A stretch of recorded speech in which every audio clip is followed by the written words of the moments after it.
നമസ്കാരം, very good morning. ഇന്ന് 6/6/2026 June 6 ശനിയാഴ്ചയാണ്. ഇടവം 23 എല്ലാ പ്രേക്ഷകർക്കും ഒരു നല്ല ദിവസം ആശംസിക്കുന്നു. ഒപ്പം ന്യൂസ് ബ്രേക്സിലേക്ക് സ്വാഗതം.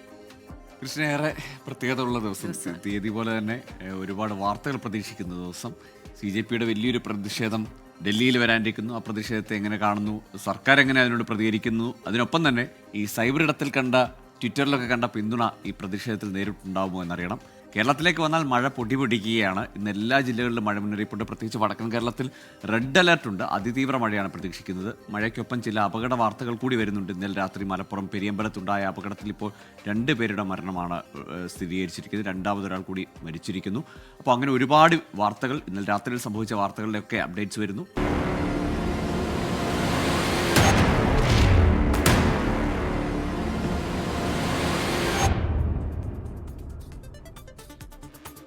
ന്യൂസ് ബ്രേക്സ് വിശദമായ റിപ്പോർട്ടുകളിലേക്ക് കിടക്കുകയാണ്. ഇന്ന് പുലർച്ചെ സംഭവിച്ച അപകട വാർത്തയിലേക്ക് തന്നെയാണ്. ആദ്യം മലപ്പുറം പെരിയമ്പലത്ത് ട്രാവലറും ലോറിയും കൂട്ടിയിടിച്ചുണ്ടായ അപകടത്തിൽ 2 മരണം. ട്രാവലർ ഡ്രൈവർ രാജേഷ്, യാത്രക്കാരി രമണി എന്നിവരാണ് മരിച്ചത്. 15 പേർ കോഴിക്കോട് മെഡിക്കൽ കോളേജ് ആശുപത്രിയിൽ ചികിത്സയിലാണ്. പാലക്കാട് നിന്നുള്ള കൊട്ടിയൂർ തീർത്ഥാടകർ സഞ്ചരിച്ച വാഹനമാണ് അപകടത്തിൽപ്പെട്ടത്. വിവരങ്ങളുമായി നിഖിൽ പ്രമേഷും അനീഷ് ദേവസിയും ശരിയാണ്. ആദ്യം നമ്മൾ പോകുന്നത് നിഖിൽ പ്രമേഷിലേക്കാണ്. Nikhil, good morning. എന്തായാലും ദാരുണമായ ഒരു സംഭവമായിരുന്നു. അപകട സ്ഥലത്ത് നിന്നാണ് നിഖിൽ റിപ്പോർട്ട് ചെയ്യുന്നതെന്ന് മനസ്സിലാക്കുന്നു. എന്താണ് നമുക്ക് ലഭിക്കുന്ന ഏറ്റവും പുതിയ വിവരങ്ങൾ? Good morning. 27 പേരുണ്ടായിരുന്ന ട്രാവലറാണ്, ഈ അപകടത്തിൽപ്പെട്ട ട്രാവലറാണ് എൻ്റെ പുറകിൽ കാണുന്നത്.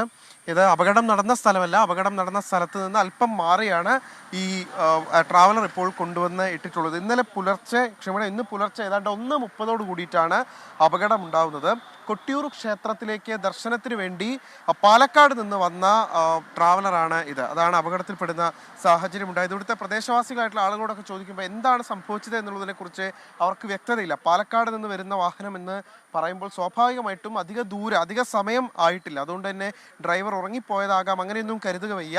എന്തായാലും ഈ ട്രാവലറിൻ്റെ ഒരു കിടപ്പ് കാണുമ്പോൾ എന്താണ് ഈ അപകടത്തിൻ്റെ വ്യാപ്തി എന്നുള്ളത് നമുക്ക് വളരെ വ്യക്തമായി മനസ്സിലാക്കാൻ കഴിയും. നിലവിലത്തെ സാഹചര്യത്തിൽ 2 മരണം സംഭവിച്ചിരിക്കുന്നു എന്നുള്ള ദൗർഭാഗ്യകരമായിട്ടുള്ള വിവരമാണ് പുറത്തു വരുന്നത്. ആദ്യഘട്ടത്തിൽ ട്രാവലർ ഡ്രൈവർ വടവന്നൂർ സ്വദേശിയായിട്ടുള്ള രാജു മരിച്ചു എന്നുള്ള വിവരമായിരുന്നു ആദ്യഘട്ടത്തിൽ പുറത്തു വന്നിരുന്നത്. പിന്നീട് ഒരാളുടെ കൂടി മരണവിവരം നിലവിലത്തെ സാഹചര്യത്തിൽ പുറത്തു വരികയാണ്. അത് മുർക്കശം കുന്ന് സ്വദേശിയായിട്ടുള്ള രമണിയുടെ മരണമാണ്. 60 വയസ്സുള്ള രമണിയുടെ മരണമാണ് ഒടുവിൽ സ്ഥിരീകരിക്കുന്നത്. കൊട്ടിയൂർ ക്ഷേത്രത്തിലേക്ക് ദർശനത്തിന് പോവുകയായിരുന്ന സംഘമായിരുന്നു ഇത്. ഈ അപകടം സംഭവിച്ച ഉടനെ തന്നെ തൊട്ടടുത്ത ഫയർഫോഴ്സ് യൂണിറ്റുകളെയൊക്കെ വിവരം അറിയിക്കുകയും ആ ഫയർഫോഴ്സ് സംഘം കൂടി സംഭവ സ്ഥലത്തേക്ക് എത്തിച്ചേർന്ന ശേഷമാണ് ഈ ആളുകളെയൊക്കെ പുറത്തേക്ക് എടുക്കാൻ കഴിഞ്ഞത്.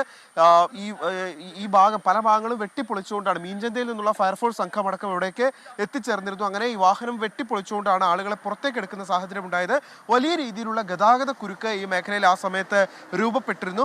നിലവിൽ 15 പേർ ആശുപത്രിയിൽ ഉണ്ട് എന്നുള്ളതാണ് അറിയാൻ കഴിയുന്നത്. പക്ഷേ ഈ 15 പേരുടെ നില വലിയ അപകടമില്ല, അതായത് തൃപ്തികരമായിട്ടുള്ള ഒരു നിലയാണ് എന്നും ആശുപത്രിയിൽ നിന്ന് അറിയാൻ കഴിയുന്നു. എന്തായാലും ഈ ദിനം പുലരുന്നത് തന്നെ ഒരു വലിയ ദുരന്ത വാർത്ത കേട്ടുകൊണ്ടാണ്, ദൗർഭാഗ്യകരമായ ഒരു വാർത്ത കേട്ടുകൊണ്ടാണ്. ഇപ്പോൾ ഇവിടെ നിന്ന് വളരെ വേഗത്തിൽ എത്തിച്ചേരാവുന്ന ഒരു വലിയ ആശുപത്രി എന്ന് പറയുന്നത് കോഴിക്കോട് മെഡിക്കൽ കോളേജ് ആശുപത്രിയാണ്. അതുകൊണ്ടാണ് വേഗത്തിൽ അവിടേക്ക് കൊണ്ടുപോകുന്ന സാഹചര്യം ഉണ്ടായത്. നമുക്കറിയാം, ദേശീയപാത നവീകരണമൊക്കെ പൂർത്തിയായതിനു ശേഷം വളരെ വേഗത്തിലാണ് ഇതിലൂടെ പലപ്പോഴും വാഹനങ്ങൾ കടന്നു പോകുന്നത്. അതാണോ ഈ അപകടത്തിന് വഴിവെച്ച സാഹചര്യം എന്നുള്ളത് വ്യക്തമല്ല. അപകടം സംഭവിച്ച, അതായത് ഈ ട്രാവലറുമായി കൂട്ടിയിടിച്ച ലോറി ഈ അപകട സ്ഥലത്താണ് നിർത്തിയിട്ടിട്ടുള്ളത്.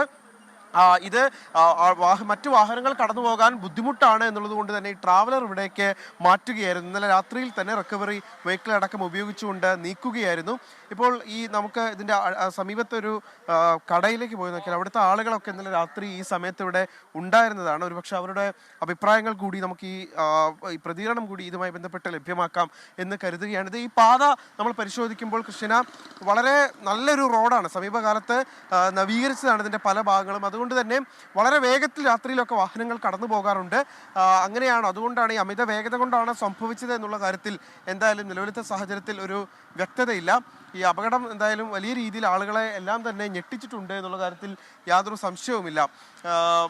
ഒരുപാടധികം ആളുകൾ ആ സമയത്ത് ഇവിടെ രക്ഷാപ്രവർത്തനത്തിനൊക്കെ എത്തിച്ചേരുന്ന ഒരു സാഹചര്യം കൂടി ഉണ്ടായിരുന്നു.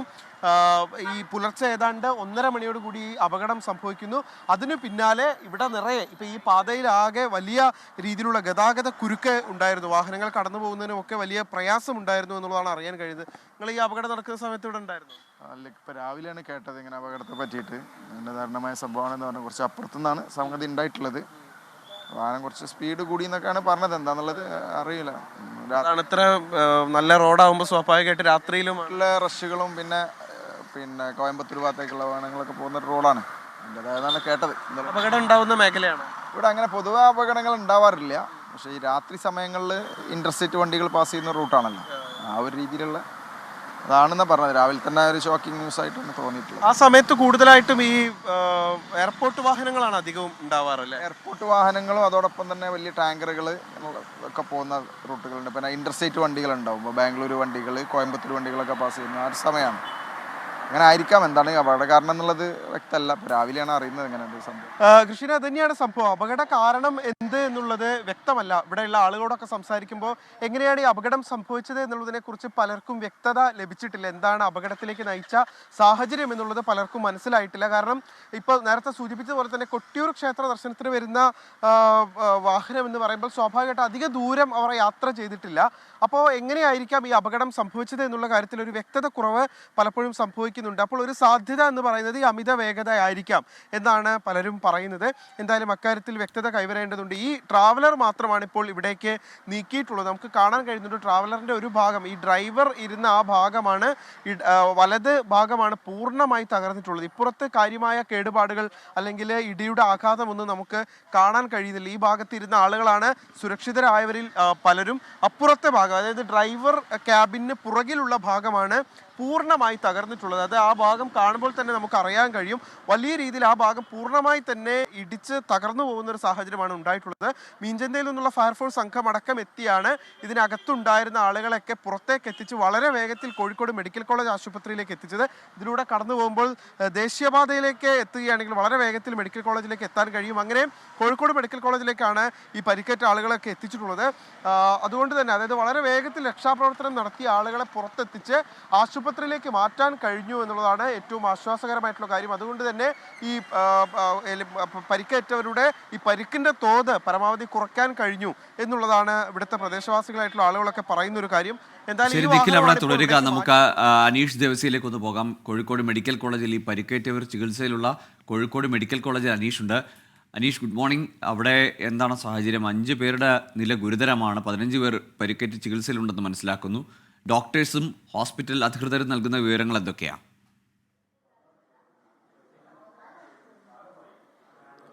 Gokul, good morning. മലപ്പുറം പെരിയമ്പലത്ത് ഇന്ന് പുലർച്ചെയുണ്ടായ ഈ വാഹനാപകടത്തിൽ 2 പേർ മരണപ്പെട്ടിരിക്കുന്നു എന്നാണ് നമുക്ക് ലഭിക്കുന്ന വിവരം. ഇവർ പാലക്കാട് നിന്ന് കണ്ണൂർ കൊട്ടിയൂർക്ക് തീർത്ഥാടനത്തിന് പോയ ഒരു ടെമ്പോ ട്രാവലറും ഈ കൊണ്ടോട്ടി ഭാഗത്തേക്ക് പോയിരുന്ന മിനിലോറി കൂട്ടിയിടിച്ചാണ് ഈ അപകടം ഉണ്ടായിരിക്കുന്നത്. ഇന്ന് പുലർച്ചെ 1:30യോടെയാണ് ഈ നാടിന് നടക്കിയ ഈ സംഭവം അപകടം ഉണ്ടായിരിക്കുന്നത്. ഈ അപകടത്തിൽ 2 പേരുടെ ജീവനാണ് ഇപ്പോൾ പൊലിഞ്ഞിരിക്കുന്നത്. ഈ ടെമ്പോ ട്രാവലർ ഓടിച്ചിരുന്ന പാലക്കാട് വടുവന്നൂർ സ്വദേശിയായ രാജു, അദ്ദേഹത്തിന് 38 വയസ്സാണ്. ഈ ട്രാവലർ ഉണ്ടായിരുന്ന പാലക്കാട് മൂർക്കോശംകുന്ന് സ്വദേശിയായ രമണി, അദ്ദേഹത്തിന് 60 വയസ്സാണ്. എന്നിവരാണ് മരണപ്പെട്ടത്. ഈ അപകട സമയത്ത് ടെമ്പോ ട്രാവലർ ഡ്രൈവർ ഉൾപ്പെടെ 27 യാത്രക്കാരുണ്ടായിരുന്നത്. ഈ ലോറിയിൽ 3 പേരും ഉണ്ടായിരുന്നു.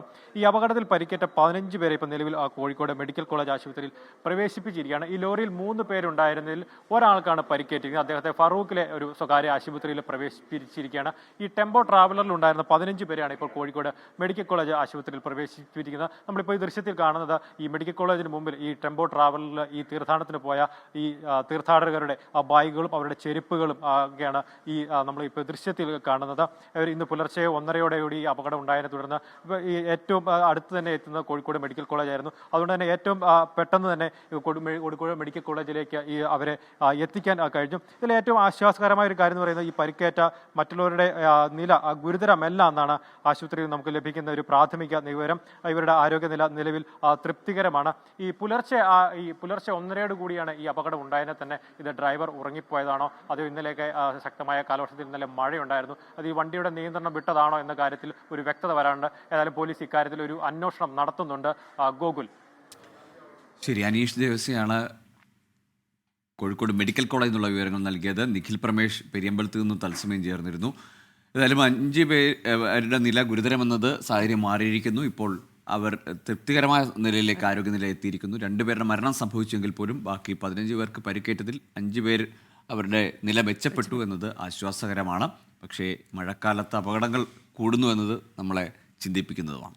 അതെ, ഇനി നമ്മൾ പോകുന്നത് മറ്റൊരു പ്രധാനപ്പെട്ട വാർത്തയിലേക്കാണ്. നീറ്റ് CBSE പരീക്ഷാ വിവാദങ്ങളുടെ പശ്ചാത്തലത്തിൽ കേന്ദ്ര വിദ്യാഭ്യാസ മന്ത്രി ധർമ്മേന്ദ്ര പ്രധാന്റെ രാജി ആവശ്യപ്പെട്ട് കോക്രോച്ച് ജനതാ പാർട്ടി പ്രഖ്യാപിച്ച പ്രതിഷേധം ഇന്ന് ഡൽഹി ജന്തർ മന്ദറിലാണ് പ്രതിഷേധം. CJP സ്ഥാപകൻ അഭിജിത് ദീപ് കെ രാവിലെ 8 മണിക്ക് ഡൽഹി വിമാനത്താവളത്തിലെത്തും. വിവരങ്ങളുമായി ബൽറാം നെടുങ്ങാടി ചേരുന്നുണ്ട്. ബൽറാം, ട്വിറ്ററിലടക്കം കണ്ട വലിയ പിന്തുണ അത് ഒരു ക്യാമ്പയിനിലേക്ക് ഓഫ്ലൈനായി ഇറങ്ങുമ്പോൾ എത്രത്തോളം ഉണ്ടാകും എന്ന ഒരു ആകാംക്ഷയുണ്ട്. മാത്രമല്ല, ഇപ്പോൾ 3 വക്താക്കളും അഭിജിത് ദീപ് കെയുമാണ് ഇതിൻ്റെ ഒരു സ്പോക്ക് പേഴ്സൺ അല്ലെങ്കിൽ മുന്നിൽ നിൽക്കുന്ന ആളുകൾ. വലിയൊരു സംഖ്യ ആളുകൾ എത്തിയാൽ, പിന്തുണയുമായി എത്തിയാൽ അവരെ ആര് നിയന്ത്രിക്കുമെന്നതൊക്കെയും മുന്നിൽ നിൽക്കുന്ന ചോദ്യമാണ്, കണ്ടറിയേണ്ട കാര്യങ്ങളാണ്. ഒപ്പം പ്രധാന പാർട്ടികളിലൊക്കെ പിന്തുണ ലഭിക്കുന്നു. എങ്ങനെയാണ് ഇന്നത്തെ പ്രതിഷേധത്തിൻ്റെ പരിപാടികളുടെ ക്രമീകരണം?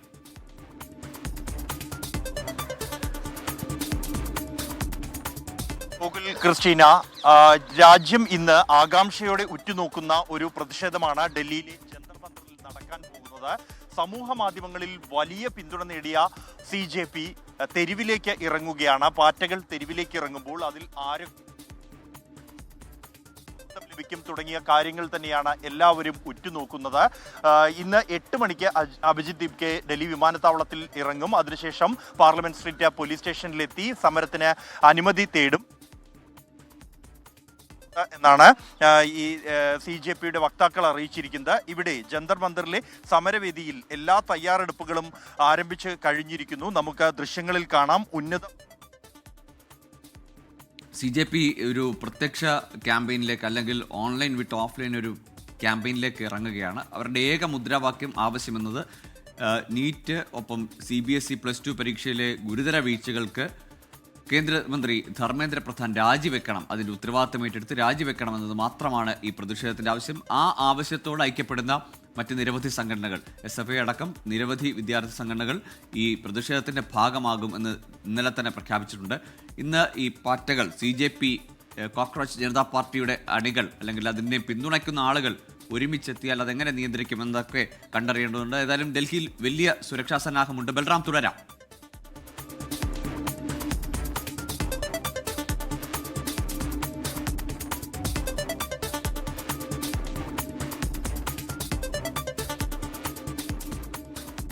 നൽകിയിരിക്കുന്നു. ഒപ്പം തന്നെ ഈ പ്രതിഷേധക്കാരുമായി ഒരു സംഘർഷത്തിന് ശ്രമിക്കേണ്ടതില്ല എന്നും സമാധാനപരമായി ഇടപെടണം എന്നുമുള്ള നിർദ്ദേശമാണ് പോലീസിന് നൽകിയിരിക്കുന്നത്.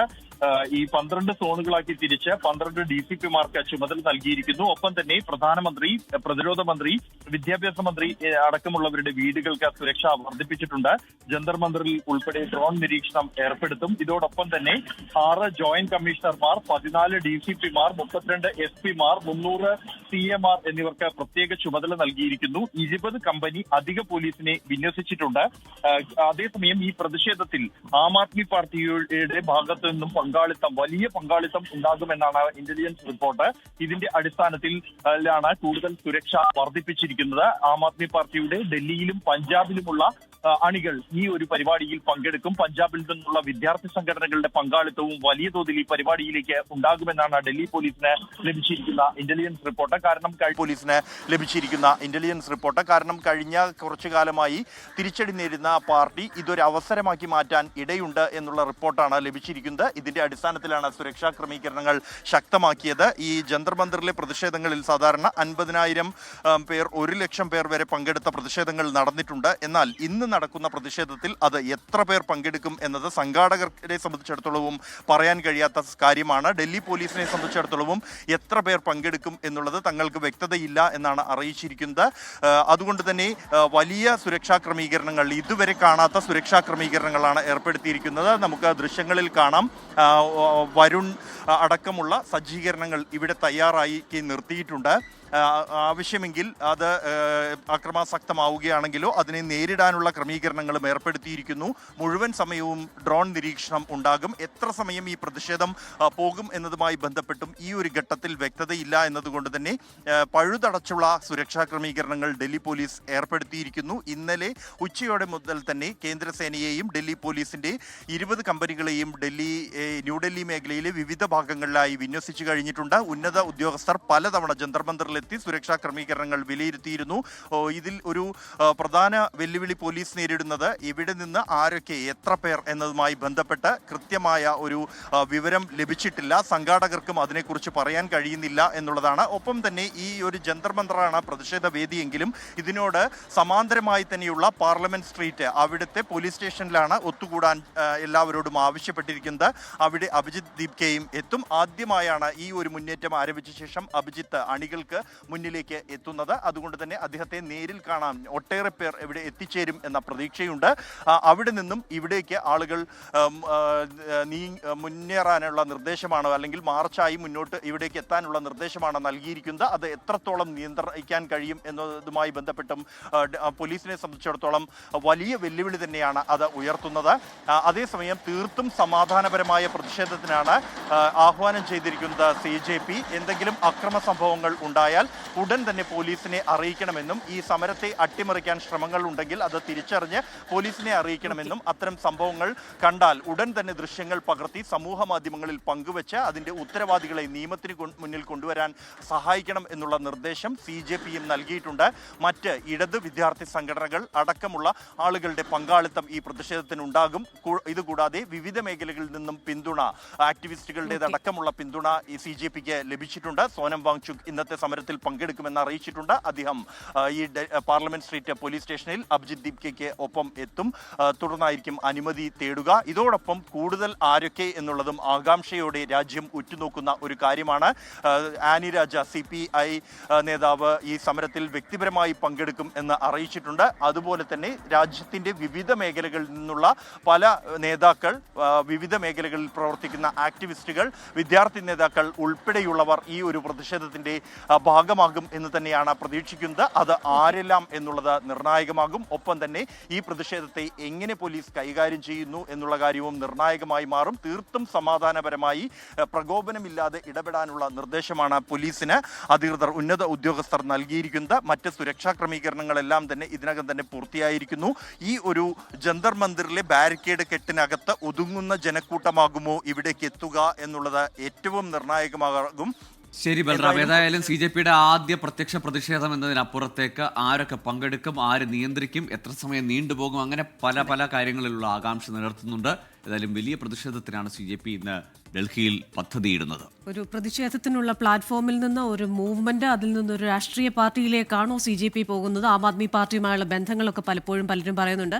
CJPയുടെ പേരിലുള്ള ഒരു അക്കൗണ്ടിൽ നിന്ന് പ്രൈം മിനിസ്റ്റർ ഷുഡ് റിസൈൻ എന്ന് പറഞ്ഞിട്ട് കഴിഞ്ഞ രാത്രിയിൽ ഒരു ആവശ്യം ഉന്നയിച്ചിരുന്നു. ഒപ്പം തന്നെ Narendra Modi ji is the world's prime minister in Indian history എന്ന് പറഞ്ഞിട്ട് അവരൊരു സർവേ കൂടി, യെസ് നോ എന്ന് പറഞ്ഞ അല്പസമയത്തിന് മുമ്പ് ആ പേജിൽ, ട്വിറ്റർ പേജിൽ ഒരു സർവേ കൂടി നടത്തുന്നുണ്ട്. എന്തായാലും അവർ തെരുവിലേക്ക് ഇറങ്ങുമ്പോൾ ആ ഒരു മോബ് സൈക്കോളജി എങ്ങനെ വർക്ക് ചെയ്യും, ചില നിർദ്ദേശങ്ങളൊക്കെ നൽകിയിരുന്നു അതിൽ പങ്കെടുക്കാൻ വന്നിരുന്നവർക്ക് കഴിഞ്ഞ ദിവസം. എന്തായാലും നമുക്ക് നോക്കിക്കാണാം.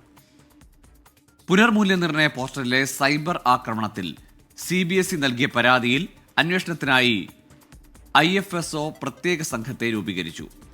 ഇന്ത്യയിലും പുറത്തുനിന്നുമുള്ള IP വിലാസങ്ങളിൽ നിന്ന് പോർട്ടലിൽ കഴിഞ്ഞ 3 ദിവസമായി ആവർത്തിച്ചുള്ള സൈബർ ആക്രമണങ്ങൾ ഉണ്ടായിരുന്നു.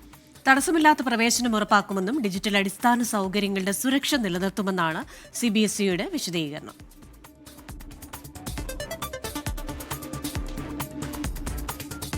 മഴയുടെ വാർത്തകളിലേക്കാണ് പോകുന്നത്. സംസ്ഥാനത്ത് കാലവർഷം ശക്തമാകുന്നതിനിടെ മുഴുവൻ ജില്ലകളിലും മഴ മുന്നറിയിപ്പ് നൽകി കേന്ദ്ര കാലാവസ്ഥാ വകുപ്പ്. ഇന്ന് 5 ജില്ലകളിൽ റെഡ് അലർട്ടും 6 ജില്ലകളിൽ ഓറഞ്ച് അലർട്ടും 3 ജില്ലകളിൽ യെല്ലോ അലർട്ടും പ്രഖ്യാപിച്ചിട്ടുണ്ട്. ചൊവ്വാഴ്ച വരെ ഒറ്റപ്പെട്ട ശക്തമായ മഴയ്ക്ക് സാധ്യതയുണ്ട്. വിവിധ മേഖലകളിൽ നിന്ന് ഈ കാലാവസ്ഥയുമായി ബന്ധപ്പെട്ട വിശദാംശങ്ങളുമായി നമ്മുടെ പ്രതിനിധികളുണ്ട്. തിരുവനന്തപുരത്ത് അജ്മൽ ദിറാർ, കൊച്ചിയിൽ ലാൽകൃഷ്ണ, കാസർഗോഡ് പ്രദീപ് നാരായണൻ, വയനാട് കാളിദാസ് ദേവദത്തം എന്നിവരാണ് ചേരുന്നത്. ആദ്യം നമ്മൾ പോകുന്നത് തിരുവനന്തപുരത്ത് അജ്മൽ ദിറാറിലേക്കാണ്. Ajmal, very good morning. തെക്കൻ കേരളത്തിൽ എന്താണ് അവസ്ഥ? എന്തൊക്കെ തരത്തിലുള്ള മുന്നറിയിപ്പുകൾ നൽകിയിട്ടുണ്ട്? തീരദേശങ്ങളിലുള്ളവർക്കൊക്കെ പ്രത്യേക ജാഗ്രതാ നിർദ്ദേശങ്ങൾ, വിനോദസഞ്ചാര കേന്ദ്രങ്ങളിലേക്ക് പോകുന്നവർക്ക് ജാഗ്രതാ നിർദ്ദേശങ്ങളൊക്കെ നൽകിയിട്ടുണ്ടല്ലോ. തെക്കൻ കേരളത്തിൽ നിന്നുള്ള ഒരു അവസ്ഥ എങ്ങനെയാണ്? Good morning Christina Gokul. ഇപ്പോൾ ഈ പറഞ്ഞതുപോലെ കാലവർഷം കേരളത്തിൽ അതിശക്തമായി തന്നെ തുടരുകയാണ്. ഇനിയും അടുത്ത 2 ദിവസത്തേക്ക് കാലവർഷം കൂടുതൽ ശക്തമാകുമെന്നാണ് കേന്ദ്ര കാലാവസ്ഥാ വകുപ്പിന്റെ മുന്നറിയിപ്പ്. ആ മുന്നറിയിപ്പ് നൽകുന്നതിനോടൊപ്പം തന്നെ ഇന്ന് കേരളത്തിലെ എല്ലാ ജില്ലകളിലും മഴ മുന്നറിയിപ്പ് കൂടി കേന്ദ്ര കാലാവസ്ഥാ വകുപ്പ് പ്രഖ്യാപിച്ചിട്ടുണ്ട്. ഇപ്പോൾ നിലവിൽ ഇന്ന് 5 ജില്ലകളിൽ റെഡ് അലർട്ടും 6 ജില്ലകളിൽ ഓറഞ്ച് അലർട്ടും 3 ജില്ലകളിൽ യെല്ലോ അലർട്ടുമാണ് കേന്ദ്ര കാലാവസ്ഥാ വകുപ്പ് പ്രഖ്യാപിച്ചിരിക്കുന്നത്. ഇതിൽ വടക്കൻ കേരളത്തിലാണ് ഈ റെഡ് അലർട്ട് കൂടുതലായി പ്രഖ്യാപിച്ചിട്ടുള്ളത്. അതിൽ മലപ്പുറം, കോഴിക്കോട്, വയനാട്, കണ്ണൂർ, കാസർഗോഡ് ജില്ലകളിൽ റെഡ് അലർട്ട് നിലനിൽക്കുന്നുണ്ട്. ഇവിടങ്ങളിൽ അതിശക്തമായ മഴയ്ക്ക് സാധ്യതയുണ്ടെന്ന് തന്നെയാണ് കേന്ദ്ര കാലാവസ്ഥാ വകുപ്പിന്റെ മുന്നറിയിപ്പ്. ഒപ്പം ജാഗ്രതാ നിർദ്ദേശങ്ങൾ കൂടി കേന്ദ്ര കാലാവസ്ഥാ വകുപ്പ് മുന്നറിയിപ്പായി നൽകുന്നുണ്ട്. അതോടൊപ്പം തന്നെ കൂടുതൽ ഓറഞ്ച് അലർട്ട് നിലനിൽക്കുന്ന ജില്ലകൾ മധ്യ കേരളത്തിലാണ്. മധ്യ കേരളത്തിൽ ഈ പത്തനംതിട്ട, കോട്ടയം, ഇടുക്കി, എറണാകുളം, തൃശൂർ, പാലക്കാട് ജില്ലകളിലാണ് ഇന്നിപ്പോൾ നിലവിൽ ഓറഞ്ച് അലർട്ട് നിലനിൽക്കുന്നത്. അതോടൊപ്പം തെക്കൻ കേരളത്തിൽ കൂടുതലായി മഞ്ഞ അലർട്ടുമാണ് കേന്ദ്ര കാലാവസ്ഥാ വകുപ്പ് പ്രഖ്യാപിച്ചിട്ടുള്ളത്. ഏതായാലും ഈ ചൊവ്വാഴ്ച വരെ കേരളത്തിൽ അതിശക്തമായ ഒറ്റപ്പെട്ട മഴയ്ക്കും ഇടിമിന്നലിനും സാധ്യതയുണ്ടെന്നാണ് കേന്ദ്ര കാലാവസ്ഥാ വകുപ്പിന്റെ മുന്നറിയിപ്പ്. അതോടൊപ്പം തന്നെ കേരള, കർണാടക, ലക്ഷദ്വീപ് തീരങ്ങളിൽ മത്സ്യബന്ധനത്തിന് പൂർണ്ണ നിരോധനം ഈ 9-ാം തീയതി വരെ, അതായത് ചൊവ്വാഴ്ച വരെ കേന്ദ്ര കാലാവസ്ഥാ വകുപ്പ് പ്രഖ്യാപിച്ചിട്ടുണ്ട്. ഈ സമുദ്ര പ്രദേശങ്ങളിലൊക്കെ ശക്തമായ കാറ്റിനും അതോടൊപ്പം തന്നെ ശക്തമായ മഴയ്ക്കും മോശം കാലാവസ്ഥയ്ക്കും സാധ്യത ഉള്ളതിനാലാണ് കേന്ദ്ര കാലാവസ്ഥാ വകുപ്പ് മത്സ്യബന്ധനത്തിന് നിരോധനം ഏർപ്പെടുത്തിയിട്ടുള്ളത്. ഏതായാലും ശക്തമായ മഴ തുടരുന്നതിനിടെ ഇന്ന് സംസ്ഥാനത്ത് 4 ജില്ലകളിൽ റെഡ് അലർട്ട് കൂടി നിൽക്കുന്ന പശ്ചാത്തലത്തിൽ 4 ജില്ലകളിൽ മലപ്പുറത്തും കോഴിക്കോട്, വയനാട്, കണ്ണൂർ, കാസർഗോഡ് ജില്ലകളിൽ വിദ്യാഭ്യാസ സ്ഥാപനങ്ങൾക്ക് അവധി കൂടി കേന്ദ്ര കാലാവസ്ഥാ വകുപ്പ് പ്രഖ്യാപിച്ചിട്ടുണ്ട്. ഈ പറഞ്ഞതുപോലെ റെഡ് അലർട്ടും ഓറഞ്ച് അലർട്ടും യെല്ലോ അലർട്ടും ഒക്കെ പ്രഖ്യാപിക്കപ്പെടേണ്ട സാഹചര്യം വന്നതിനാൽ ജാഗ്രതാ നിർദ്ദേശങ്ങൾ പ്രധാനമായും പൊതുജനങ്ങൾ പാലിക്കണമെന്നും അതോടൊപ്പം തന്നെ ഏതെങ്കിലും തരത്തിലുള്ള അപകട സാഹചര്യങ്ങൾ കണ്ടാൽ ഉടൻ തന്നെ ഈ അധികൃതരെ അറിയിക്കണമെന്നും സംസ്ഥാന ദുരന്ത നിവാരണ അതോറിറ്റി കൂടി അറിയിക്കുന്നുണ്ട്. പ്രത്യേകിച്ച് നമ്മൾ ഈ സാധാരണ മലവെള്ളപ്പാച്ചിലും അതോടൊപ്പം തന്നെ ഉരുൾപൊട്ടലും ഒക്കെ ഉണ്ടാകാൻ സാധ്യതയുള്ള പ്രദേശങ്ങൾ താമസിക്കുന്നവർ പകൽ സമയങ്ങളിൽ തന്നെ അധികൃതർ തയ്യാറാക്കിയിട്ടുള്ള ക്യാമ്പുകളിലേക്ക് മാറുക. അതോടൊപ്പം തന്നെ നഗരപ്രദേശങ്ങളിൽ താമസിക്കുന്നവർ, പ്രത്യേകിച്ച് താഴ്ന്ന പ്രദേശങ്ങളിൽ താമസിക്കുന്നവർ, വെള്ളക്കെട്ട് രൂപപ്പെടാൻ സാധ്യതയുള്ള ഇടങ്ങളിൽ താമസിക്കുന്നവർ പകൽ സമയങ്ങളിൽ ക്യാമ്പുകളിലേക്ക് മാറുക. ഈ അടച്ചുറപ്പുള്ള വീടുകളിൽ കഴിയാൻ പറ്റാത്തവർ മറ്റ് സുരക്ഷാ മുൻകരുതലുകൾ പാലിച്ച് ദുരന്ത നിവാരണ അതോറിറ്റി ഒരുക്കുന്ന സ്ഥലങ്ങളിലേക്ക് മാറുക എന്നുള്ള അടക്കമുള്ള ജാഗ്രതാ നിർദ്ദേശങ്ങൾ കൂടി കേന്ദ്ര കാലാവസ്ഥാ വകുപ്പിന്റെയും സംസ്ഥാന ദുരന്ത നിവാരണ അതോറിറ്റിയുടെയും ഭാഗത്തു നിന്നുണ്ടായിട്ടുണ്ട്. ക്രിസ്റ്റീന. ശരി അജ്മൽ, ഏതായാലും ഇനി നമ്മൾ പോകുന്നത് മധ്യകേരളത്തിലേക്കാണ്. കൊച്ചിയിൽ നിന്ന് ലാൽകൃഷ്ണൻ ചേരുന്നുണ്ട്. ലാൽ, കഴിഞ്ഞ ദിവസമൊക്കെ ശക്തമായ മഴയുണ്ടായിരുന്നു എറണാകുളത്ത്. പുലർച്ചെ എന്താണ് സാഹചര്യം? മൊത്തത്തിൽ മധ്യകേരളത്തിലെ ജില്ലകളിൽ ഇന്നത്തെ മുന്നറിയിപ്പ് എങ്ങനെയാണ്? Good morning Gokul. മധ്യകേരളത്തിലെ ജില്ലകളിലെല്ലാം തന്നെ ഇപ്പോഴും ഈ ഓറഞ്ച് അലേർട്ട് തുടരുന്നുണ്ട് എന്നുള്ളത് തന്നെയാണ് ഒടുവിൽ കിട്ടുന്ന റിപ്പോർട്ട്. പ്രത്യേകിച്ച് പത്തനംതിട്ട മുതൽ തൃശ്ശൂർ വരെയുള്ള ജില്ലകളിലെല്ലാം ഓറഞ്ച് അലേർട്ട് തന്നെയാണ്. അതുകൊണ്ട് തന്നെ സാഹസിക വിനോദസഞ്ചാര കേന്ദ്രങ്ങൾക്കടക്കം പൂർണ്ണമായിട്ടും അവധി നേരത്തെ തന്നെ ജില്ലാ കളക്ടർമാർ നൽകിയിട്ടുള്ളതാണ്. ഓറഞ്ച്, റെഡ് അലേർട്ടുള്ള ദിവസങ്ങളിൽ സാഹസിക വിനോദസഞ്ചാര കേന്ദ്രങ്ങൾ തുറക്കാൻ പാടില്ല, സാഹസിക വിനോദ കേന്ദ്രങ്ങൾ ഉണ്ടാകാൻ പാടില്ല എന്നുള്ളത് തന്നെയാണ് നിർദ്ദേശം നൽകിയിരിക്കുന്നത്. ഇതിനൊപ്പം തന്നെ 40 കിലോമീറ്റർ വേഗതയിൽ, മണിക്കൂറിൽ 40 കിലോമീറ്റർ വേഗതയിൽ ശക്തമായ കാറ്റിനും ഒറ്റപ്പെട്ട ഇടങ്ങളിൽ ശക്തമായ ഇടിമിന്നലിനും സാധ്യതയുണ്ട് എന്നൊരു നിർദ്ദേശം കൂടി നൽകിയിട്ടുണ്ട്. അതിൻ്റെ അടിസ്ഥാനത്തിൽ ജാഗ്രത പാലിക്കണം എന്നുള്ളതാണ്. പ്രത്യേകിച്ച് മലയോര മേഖലയിലേക്ക് യാത്ര ചെയ്യുന്നവർ, അനാവശ്യ യാത്രയാണെങ്കിൽ അത് രാത്രികാലങ്ങളിൽ പൂർണ്ണമായും ഒഴിവാക്കണം എന്നുള്ളതും, പകൽ സമയങ്ങളിൽ യാത്ര ചെയ്യുന്നവർ പൂർണ്ണമായും ജാഗ്രത പാലിക്കണം എന്ന നിർദ്ദേശം കൂടി നൽകിയിട്ടുണ്ട്. മലയോര മേഖലയിൽ മണ്ണിടിച്ചിലിനടക്കമുള്ള സാധ്യതകൾ മുന്നിൽ കണ്ടുകൊണ്ടാണ് കാലാവസ്ഥാ നിരീക്ഷണ കേന്ദ്രത്തിൻ്റെയും ദുരന്ത നിവാരണ അതോറിറ്റിയുടെയും ഈ അലേർട്ടുള്ളത്. തീരദേശത്ത് താമസിക്കുന്നവർക്കും ജാഗ്രതാ നിർദ്ദേശം തുടരുന്നുണ്ട്. കടലേറ്റത്തിനടക്കമുള്ള സാധ്യതയുള്ളതിനാൽ തീരദേശത്ത് താമസിക്കുന്നവരടക്കം ജാഗ്രത പാലിക്കണമെന്ന നിർദ്ദേശമാണ്. ഇന്ന് പകലും ഒറ്റപ്പെട്ടിടങ്ങളിൽ മഴയുണ്ട്. നമ്മളിപ്പോൾ പരിശോധിക്കുമ്പോൾ തന്നെ എറണാകുളം ജില്ലയുടെ കിഴക്കൻ മേഖലകളിൽ പലയിടങ്ങളിലും മഴ ശക്തമായി തന്നെ തുടരുന്നുണ്ട് എന്നുള്ളതാണ് അറിയാൻ കഴിഞ്ഞത്. പക്ഷേ അനിഷ്ട സംഭവങ്ങളൊന്നും ഇതുവരെ റിപ്പോർട്ട് ചെയ്യപ്പെട്ടിട്ടില്ല. പലയിടങ്ങളിലും അപകട സാധ്യതയുണ്ട് എന്ന കാര്യങ്ങൾ പുറത്തു വരുന്നുണ്ട് എങ്കിൽ പോലും അപകടങ്ങളോ മണ്ണിടിച്ചിലോ കാര്യങ്ങളോ ഇതുവരെ വന്നിട്ടില്ല എന്നുള്ളത് ആശ്വാസജനകമായ കാര്യം തന്നെയാണ്. പക്ഷേ ജാഗ്രത തുടരണം എന്ന നിർദ്ദേശം ഇപ്പോഴും തരുന്നുണ്ട്. ആ ജാഗ്രത നമ്മൾ പൂർണ്ണമായും പാലിക്കണം. ശരി, ഇനി പോകുന്നത് വയനാട്ടിലേക്കാണ്. കാളിദാസ് ദേവദത്തമുണ്ട്. കാളിദാസൻ, എന്താണ് വയനാട്ടിലെ മഴയുടെ സാഹചര്യം? മുന്നറിയിപ്പുകൾ എങ്ങനെയാണ്? നിലവിൽ മഴയുണ്ടോ അവിടെ?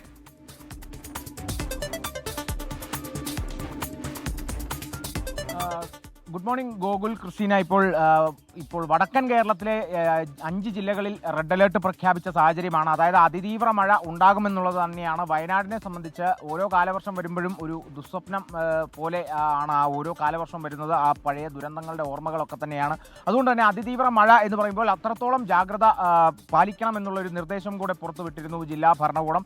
അതിനാൽ തന്നെ കഴിഞ്ഞ ദിവസം ഈ മേപ്പാടി ഗ്രാമപഞ്ചായത്തിൽ, ഈ ചുരൽമലയൊക്കെ അടങ്ങുന്ന മേപ്പാടി ഗ്രാമപഞ്ചായത്തിൽ പ്രത്യേക ജാഗ്രതാ നിർദ്ദേശമൊക്കെ പുറപ്പെടുവിച്ചിരുന്നു. അവിടുത്തെ വിനോദസഞ്ചാര കേന്ദ്രങ്ങളും റിസോർട്ടുകളും ഹോം സ്റ്റേകളും ഒന്നും ഇന്നും നാളെയുമായി 6-7 തീയതികളിൽ പ്രവർത്തിപ്പിക്കാൻ പാടുള്ളതല്ല, വിനോദസഞ്ചാര കേന്ദ്രങ്ങൾ തുറക്കാൻ പാടുള്ളതല്ല എന്നുള്ള തരത്തിലുള്ള പ്രത്യേക ജാഗ്രതാ നിർദ്ദേശം പുറപ്പെടുവിച്ചിരുന്നു. അതിന് പിന്നാലെ തന്നെ വിദ്യാഭ്യാസ സ്ഥാപനങ്ങൾക്ക്, ജില്ലയിലെ വിദ്യാഭ്യാസ സ്ഥാപനങ്ങൾക്ക് അവധിയും പ്രഖ്യാപിച്ചിരുന്നു. നിലവിലെ സാഹചര്യത്തിൽ ജലനിരപ്പ്, കബനി നദിയിലെ ജലനിരപ്പ് ഉയരുന്ന സാഹചര്യമുണ്ട്. ഒപ്പം തന്നെ ഈ ജില്ലാ ഭരണകൂടം പ്രത്യേകമായി കൺട്രോൾ റൂമുകൾ തുറന്നിട്ടുണ്ട്. അതോടൊപ്പം തന്നെ ഈ ജില്ലാതല ഉദ്യോഗസ്ഥരുടെ യോഗം കഴിഞ്ഞ ദിവസം വിളിച്ചു ചേർത്തിരുന്നു. ഈ ഒരു യോഗത്തിലും നിരവധി നിർദ്ദേശങ്ങൾ പങ്കുവച്ചിരുന്നു. ആ നിർദ്ദേശങ്ങൾ സ്വീകരിക്കണമെന്നുള്ള, അത് നടപടിയായി സ്വീകരിക്കണമെന്നുള്ള നിർദ്ദേശങ്ങളൊക്കെ തന്നെ ആ ഒരു യോഗത്തിൽ ഉയർന്നിരുന്നു. ഈ ജില്ലയിലെ ഇത്തരം ഉത്തരവാദിത്തങ്ങളുള്ള ജില്ലാതല ഉദ്യോഗസ്ഥർ ജില്ല വിട്ട് പുറത്തു പോകരുത് എന്നുള്ള നിർദ്ദേശങ്ങളൊക്കെ തന്നെയുണ്ട്. എന്തായാലും രാവിലെ മുതൽ ഒരു മേഘാവൃതമായ ഒരു കാലാവസ്ഥ തന്നെയായിരുന്നു. ചെറിയൊരു ചാറ്റൽ മഴയുണ്ട്. കഴിഞ്ഞ മണിക്കൂറുകളിലൊക്കെ അതിതീവ്ര മഴയിലേക്ക് എത്തിയില്ലെങ്കിൽ പോലും മഴയുണ്ട്. ശക്തമായ മഴയ്ക്കുള്ളൊരു സാധ്യത കാണുന്നുണ്ട് എന്നുള്ളതാണ്. ഈ ഒരു നിമിഷം പോലും മേഘാവൃതമാണ്, ചെറിയ ചാറ്റൽ മഴയാണ്. ഇനിയുള്ള മണിക്കൂറുകളിൽ ശക്തമായൊരു മഴ ഉണ്ടാകുമെന്നുള്ള ഒരു സൂചന കൂടി തരുന്നു. ശരി, വയനാട്ടിൽ നിന്ന് കാളിദാസ് ദേവദത്തമാണ് ചേർന്നത്. ഇനി കോഴിക്കോട് അനീഷ് ദേവസി കൂടിയുണ്ട്. Aneesh, good morning. ഈ മലബാർ മേഖലയിൽ എന്താണ് അവസ്ഥ? ഏതൊക്കെ തരത്തിലുള്ള ജാഗ്രതാ നിർദ്ദേശങ്ങളാണ് നൽകിയിരിക്കുന്നത്? Christina, good morning. സംസ്ഥാനത്ത് കാലവർഷം ശക്തമാകുകയാണ്. ഈ വരും ദിവസങ്ങളിൽ വടക്കൻ കേരളത്തിൽ അതിതീവ്ര മഴയ്ക്ക് സാധ്യത എന്നാണ് പ്രവചിക്കപ്പെട്ടിരിക്കുന്നത്. ഇതിനെ തുടർന്ന് ഈ സീസണിലെ ആദ്യ റെഡ് അലേർട്ട് പ്രഖ്യാപിക്കപ്പെട്ടിരിക്കുകയാണ്. കാസർഗോഡ്, വയനാട്, കോഴിക്കോട്, മലപ്പുറം, കണ്ണൂർ ജില്ലകളിലാണ് റെഡ് അലേർട്ട് പ്രഖ്യാപിച്ചിരിക്കുന്നത്. ഈ ശക്തമായ മഴ പെയ്യുന്നൊരു സാഹചര്യത്തിലും ഈ റെഡ് അലേർട്ട് പ്രഖ്യാപിച്ചൊരു സാഹചര്യത്തിലും ഈ 4 ജില്ലകളിൽ ഇന്ന് വിദ്യാഭ്യാസ സ്ഥാപനങ്ങൾക്ക് അവധിയാണ്. കാസർഗോഡ്, കോഴിക്കോട്, വയനാട്, കണ്ണൂർ ജില്ലകളിലെ വിദ്യാഭ്യാസ സ്ഥാപനങ്ങൾക്കാണ് ഇന്ന് അവധി. ഈ ജില്ലകളിലെ സ്കൂളുകൾ, പ്രൊഫഷണൽ കോളേജുകൾ, അംഗൻവാടികൾ, മദ്രസകൾ, ട്യൂഷൻ സെൻ്ററുകൾ എന്നിവയ്ക്ക് ഈ അവധി ബാധകമായിരിക്കും. ഏതായാലും ഈ അതിതീവ്ര മഴ രേഖപ്പെടുത്തിയാലും അതുപോലെ റെഡ് അലേർട്ട് പ്രഖ്യാപിച്ചതിലും ഈ കോഴിക്കോട് ജില്ലയിൽ സഞ്ചാരികൾക്ക് ഒരു നിയന്ത്രണം ഏർപ്പെടുത്തിയിട്ടുണ്ട്. ഇന്നും നാളെയുമാണ് ഈ നിയന്ത്രണം ഏർപ്പെടുത്തിയിരിക്കുന്നത്. ഇന്നും നാളെയും കോഴിക്കോട് ജില്ലയിൽ റെഡ് അലേർട്ട് പ്രഖ്യാപിച്ചിരിക്കുന്നത്. ഇതിൻ്റെ പശ്ചാത്തലത്തിൽ ഈ സഞ്ചാരികളുടെ ഒരു സുരക്ഷ മുൻനിർത്തിയാണ് സഞ്ചാരികൾക്ക് വിലക്ക് ഏർപ്പെടുത്തിയിരിക്കുന്നത്. ഈ ബീച്ചുകൾ, അതുപോലെ വെള്ളച്ചാട്ടങ്ങൾ എന്നിവയ്ക്കിലേക്ക് ഇന്ന് സഞ്ചാരികൾക്ക് പ്രവേശനം ഉണ്ടായിരിക്കുന്നില്ല. അതുപോലെ കഴിഞ്ഞ വർഷമുണ്ടായ വിലങ്ങാട് ദുരന്തത്തിൻ്റെ ഒരു പശ്ചാത്തലത്തിൽ ആ മേഖലയിലുള്ളവരോട് സുരക്ഷിത സ്ഥാനത്തേക്ക് മാറി താമസിക്കാനും ജില്ലാ കളക്ടർ ഉത്തരവിട്ടിട്ടുണ്ട്. അതുപോലെ തന്നെ മറ്റൊരു കാര്യം എന്ന് പറയുന്നത് ഈ വയനാട് മുണ്ടക്കൈ ചുരൽമലയിലെ കഴിഞ്ഞ വർഷത്തെ ഉരുൾപൊട്ടലുമായി ബന്ധപ്പെട്ട് ആ മേഖലയിലുള്ളവരോടും സുരക്ഷിതമായ ഒരു സ്ഥലത്തേക്ക് മാറി താമസിക്കണമെന്നും കളക്ടർ ഇപ്പോൾ ഉത്തരവിട്ടിട്ടുണ്ട്. ക്രിസ്റ്റീന. ശരി, അനീഷ് ദേവസിയാണ് കോഴിക്കോട്ടെ സാഹചര്യം വിശദീകരിച്ചത്. ഇനിയും നമ്മൾ കാസർഗോഡൊക്കെ വടക്കേറ്റത്തേക്ക് പോവുകയാണ്. പ്രദീപ് നാരായണനുണ്ട്. പ്രദീപ്, എന്താണ് നിലവിൽ രാവിലെ കാസർഗോഡ് മഴയുണ്ടോ? ഇന്നത്തെ മുന്നറിയിപ്പ്, ജാഗ്രതാ നിർദ്ദേശങ്ങൾ, മുൻകരുതലുകൾ എങ്ങനെയാണ്?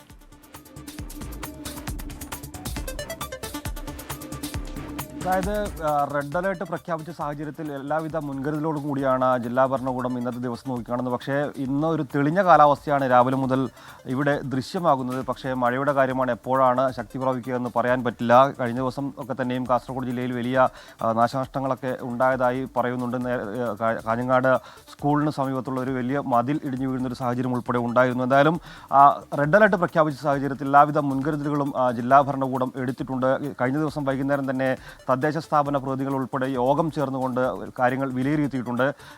മലയോര മേഖലയിലും തീരദേശങ്ങളിൽ ഉൾപ്പെടെ ജാഗ്രതാ നിർദ്ദേശം പുറപ്പെടുവിച്ചിട്ടുണ്ട്. ജില്ലാ താലൂക്ക് കേന്ദ്രങ്ങളിൽ 24 മണിക്കൂറും പ്രവർത്തിക്കുന്ന കൺട്രോൾ റൂമുകളും ഇതിനകം ആരംഭിച്ചിട്ടുണ്ട്. റിലീഫ് ക്യാമ്പുകൾ ഉൾപ്പെടെ തുടങ്ങേണ്ടുന്ന ഒരു സാഹചര്യം ഉണ്ടായാൽ അത് എത്രയും പെട്ടെന്ന് ആരംഭിക്കുന്നതിനുള്ള നടപടികളും ഇതിനകം പൂർത്തീകരിച്ചിട്ടുണ്ട്. ശ്രദ്ധിക്കേണ്ടുന്ന ഒരു കാര്യം, ഇന്ന് വിദ്യാഭ്യാസ സ്ഥാപനങ്ങൾക്കുൾപ്പെടെ അവധിയാണ്. അതേസമയം റെസിഡൻഷ്യൽ സ്കൂളുകളൊക്കെ തന്നെയും പതിവ് പോലെ തന്നെ പ്രവർത്തിക്കുന്ന ഒരു സാഹചര്യം ഉണ്ടാകും. മുൻകൂട്ടി നിശ്ചയിച്ച പരീക്ഷകൾക്കും മാറ്റമൊന്നും ഉണ്ടായില്ല. ഉണ്ടാകില്ല. ഒപ്പം ജില്ലയിൽ വിനോദസഞ്ചാര കേന്ദ്രങ്ങളിൽ ഒരു നിയന്ത്രണം ഏർപ്പെടുത്തിയിട്ടുണ്ട്.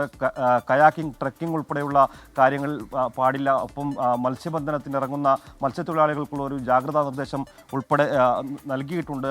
24 മണിക്കൂറും എല്ലാ ആരോഗ്യ കേന്ദ്രങ്ങളിലും ജീവനക്കാരുൾപ്പെടെ സജ്ജമായിരിക്കണമെന്നടക്കമുള്ള നിർദ്ദേശമാണ് നിലവിൽ നൽകിയിട്ടുള്ളത്. അത്തരത്തിൽ ആണ് എല്ലാ ആവശ്യമായ ഘട്ടത്തിൽ ക്യാമ്പുകൾ ആരംഭിക്കാനുള്ള എല്ലാ മുൻകരുതലുകളും ജില്ലാ ഭരണകൂടം നിലവിൽ സ്വീകരിച്ചിട്ടുണ്ട്. എന്തായാലും ഇന്ന് രാവിലെ മുതൽ ഒരു തെളിഞ്ഞ കാലാവസ്ഥയാണ്. മറ്റ് പ്രശ്നങ്ങളൊന്നും ഇതുവരെയും എവിടെയും റിപ്പോർട്ട് ചെയ്തിട്ടില്ല. കോക്രോച്ച് ജനതാ പാർട്ടി പ്രഖ്യാപിച്ച പ്രതിഷേധത്തിന്റെ ഭാഗമായി സുരക്ഷ ശക്തമാക്കിയിരിക്കുകയാണ് ഡൽഹിയിൽ. സമാധാനപരമായുള്ള പ്രതിഷേധത്തിനാണ് ആഹ്വാനം ചെയ്തിരിക്കുന്നതെന്ന് കോക്രോച്ച് പാർട്ടി വക്താക്കൾ 24-നോട് പറഞ്ഞു.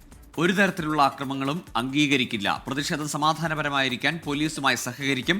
പ്രതിഷേധത്തെ പിന്തുണയ്ക്കുന്ന എല്ലാ വിദ്യാർത്ഥി സംഘടനകളെയും സ്വാഗതം ചെയ്യുന്നുവെന്നും CJP വക്താക്കൾ പറഞ്ഞു. CJP വക്താക്കൾ ചേരുകയാണ് 24-നൊപ്പം. Sir, now Abhijit has announced that nobody have to come to airport to receive him. He will come directly to the Parliament Street police station. So how is your new plan? And therefore we decided that in view of the security situation there also, and with the view to cooperate with the authorities, we decided that this plan, we are not going to go to the airport. So everybody will gather at the Parliament Street police station, and from there Jantar Mantar, which is extremely close by, we will go there after seeking permission from the police. So the plan of action is this, that Abhijit Dipke arrives at the airport along with other activists. From there they will make their way to the police station, where they will seek cooperation of the police also and do all the legal processes and formalities and get the permission, and then go ahead with their plan to protest peacefully at the Jantar Mantar. But Delhi police says that they haven't received any application for the protest yet. So what if they denied the permission? No, we are quite confident that Delhi police will give us the required permission. It is not just a protest for the youth of this country. This is a protest also for the Delhi police. This country has seen so many exam leaks related to police constable exams. You had this in Rajasthan, you had this in UP a couple of years ago. So we are quite confident that Delhi police will give us permission. It's a designated protest site. People historically have been protesting at Jantar Mantar. So we are quite confident, and we'll work with them to make sure that there is no law and order situation. We comply with all the security guidelines, and we'll be in close touch with them throughout. What about when, if any arrest or any other action? There is absolutely no tolerance for any sort of vandalism or violence. Cockroach Janata Party since day one has been very clear that this is going to be a peaceful protest. We are a land of Gandhi. We are a land of Ambedkar. We'll work in line with the constitution of this country, and we are quite confident that the youth of this country will make sure that this protest remains a peaceful one.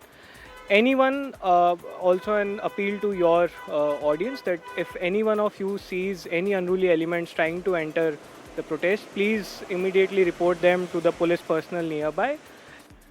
Many students organizations like left organization SFI, ISA, ASF have announced their support for this protest. So are you expecting any prominent personalities like Somnam Wangchuk and other than Sonam Wangchuk? Yeah, there are several activists coming and joining the protest, who have endorsed the protest for the past few days. And we are expecting them to come, and I'm very happy, and I welcome all the student unions who want to join this just cause, because we need a culture of accountability, of transparency, and this culture of non-answerability, complete opaqueness in the process, and nobody taking moral responsibility. That culture has to go. എന്തായാലും പ്രതിഷേധത്തിൽ നിന്നും പിന്നോട്ടില്ല എന്നും ഒപ്പം തന്നെ കേന്ദ്രമന്ത്രി ധർമ്മേന്ദ്ര പ്രധാൻ രാജിവെക്കണമെന്ന ആവശ്യം തന്നെ മാത്രം ഉന്നയിച്ചാണ് ഈ പ്രതിഷേധമെന്നും തീർത്തും സമാധാനപരമായിരിക്കും പ്രതിഷേധം എന്നുമാണ് CJP വക്താക്കൾ വ്യക്തമാക്കിയത്. മോഹൻകുമാറിനൊപ്പം ബൽറാം നെടുങ്ങാടി, 24 ഡൽഹി. തെരഞ്ഞെടുപ്പ് ഫലം അവലോകനം ചെയ്യുന്നതിന് KPCCയുടെ നേതൃയോഗം ഇന്ന്. തെരഞ്ഞെടുപ്പിലെ വമ്പൻ വിജയത്തിന് ശേഷം ചേരുന്ന ആദ്യ നേതൃയോഗമാണ് ഇന്ന് രാവിലെ മുതൽ വൈകുന്നേരം വരെ KPCC ആസ്ഥാനമായ ഇന്ദിരാഭവനിൽ നടക്കുക. AICC general secretary KC Venugopal, Deepa Das Munshi, KPCC രാഷ്ട്രീയകാര്യ സമിതി അംഗങ്ങൾ, MP-മാർ, MLA-മാർ, KPCC ഭാരവാഹികൾ, DCC പ്രസിഡന്റുമാർ എന്നിവർ യോഗത്തിൽ പങ്കെടുക്കും. KPCC അധ്യക്ഷൻ കൂടിയായ മന്ത്രി സണ്ണി ജോസഫിന്റെ സഹോദരി ഭർത്താവിനെ പേഴ്സണൽ സ്റ്റാഫിൽ നിയമിച്ചത് പാർട്ടിക്കൊന്നാകെ നാണക്കേടുണ്ടാക്കിയെന്നാണ് പൊതുവിലയിരുത്തൽ. ഇത് പ്രധാന ചർച്ചയായി വരാൻ സാധ്യതയുണ്ട്. പേഴ്സണൽ സ്റ്റാഫ് നിയമനത്തിൽ പൊതുമാനദണ്ഡം രൂപീകരിക്കാനും സാധ്യതയുണ്ട്. KPCC പ്രസിഡന്റ്, വർക്കിംഗ് പ്രസിഡന്റുമാരടക്കം മന്ത്രിസഭയിലേക്ക് എത്തിയ സാഹചര്യത്തിൽ KPCC പുനഃസംഘടനയും മുഖ്യ ചർച്ചയായേക്കും. ബജറ്റിന് മുന്നോടിയായി ജനങ്ങളിലേക്ക് ഇറങ്ങിച്ചെല്ലുന്നതിനുള്ള ജനകീയ പദ്ധതികൾ ആസൂത്രണം ചെയ്യും.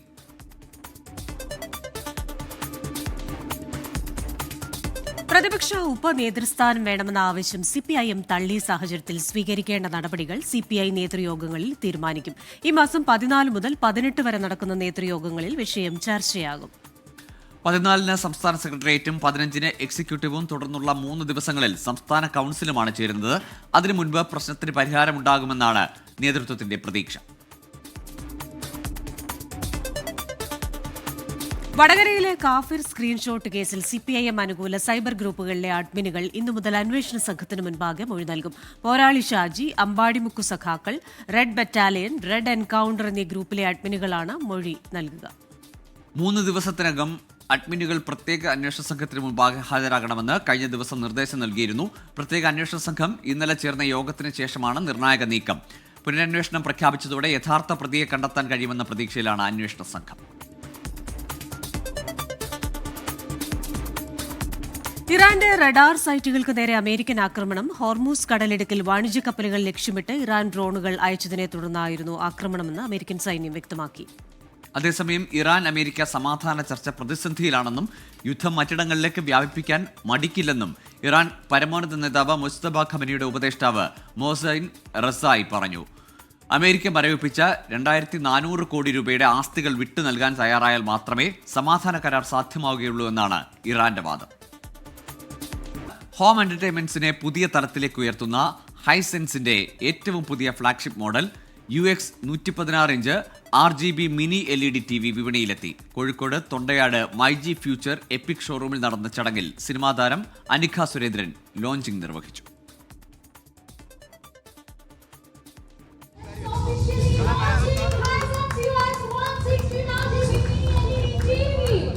വീടുകളിൽ തിയേറ്റർ അനുഭവം സമ്മാനിക്കുക എന്ന ലക്ഷ്യത്തോടെയാണ് ഹൈസെൻസ് UX സീരീസ് അവതരിപ്പിച്ചിരിക്കുന്നത്. 100 ഇഞ്ച് 116 ഇഞ്ച് സ്ക്രീൻ സൈസുകളിലാണ് ഈ പ്രീമിയം ടിവികൾ ലഭ്യമാക്കുന്നത്. 165 hertz game mode ultra, variable refresh rate തുടങ്ങിയ ഗെയിമിംഗ് ഫീച്ചറുകളും ഇതിലുണ്ട്. We have this vision that Hisense will surely, with the help of partners like MyG, will become the number one brand in the state of Kerala and eventually across India. Kozhikode Thondayad myG future epic ഷോറൂമിൽ നടന്ന ചടങ്ങിൽ cinema താരം Anikha Surendran launching നിർവഹിച്ചു. നല്ലൊരു cinematic എക്സ്പീരിയൻസും വീട്ടിൽ തന്നെ നമുക്ക് നല്ലൊരു ഹോം തിയേറ്റർ എക്സ്പീരിയൻസും ഗെയിംസ് ഒക്കെ കളിക്കാൻ നല്ലൊരു എക്സ്പീരിയൻസ് ആയിരിക്കും വിത്ത് ദിസ് TV. മൈജിയിൽ വരുന്ന എല്ലാവർക്കും അത് എക്സ്പീരിയൻസ് ചെയ്യാൻ കഴിയും. സ്പോർട്സ്, OTT സ്ട്രീമിംഗ്, സിനിമകൾ, ഗെയിമിംഗ് എന്നിവയെല്ലാം തിയേറ്റർ ശൈലിയിൽ വീട്ടിലിരുന്ന് ആസ്വദിക്കാൻ കഴിയുക എന്ന ആഗ്രഹമാണ് UX സീരീസിന്റെ വരവോടെ യാഥാർത്ഥ്യമായതെന്ന് myG consumer electronics general manager രാമചന്ദ്രനെ. ഇത് വളരെയധികം അഡ്വാൻസ്ഡ് ആയിട്ടുള്ളൊരു പ്രോഡക്റ്റാണ്. മാത്രമല്ല മൈജിയുടെ ഓഫേഴ്സ് ഇപ്പോൾ നടന്നുകൊണ്ടിരിക്കുന്നു. ലാഭമഴ ഇതെല്ലാം അവൈലബിൾ ആണ്. ലോഞ്ചിങ്ങിനോടനുബന്ധിച്ച് പ്രീമിയം ടിവികൾക്കൊപ്പം ആകർഷകമായ സമ്മാനങ്ങളും ദീർഘകാല EMI സൗകര്യങ്ങളും എക്സ്റ്റൻഡ് വാറന്റിയും മൈജി ഷോറൂമുകളിൽ ഒരുക്കിയിട്ടുണ്ട്. 24 കോഴിക്കോട്. മലയാളിയുടെ വാർത്തയ്ക്കും വിനോദത്തിനും നാന്ദി കുറിച്ച് ആകാശവാണി 90ന്റെ നിറവിൽ. നവതിയുടെ ഭാഗമായി തൃശൂരിൽ സംഘടിപ്പിച്ച ശ്രവ്യോത്സവം ശ്രോതാക്കളുടെയും ആകാശവാണി മുൻ ജീവനക്കാരുടെയും സംഗമവേദിയായി.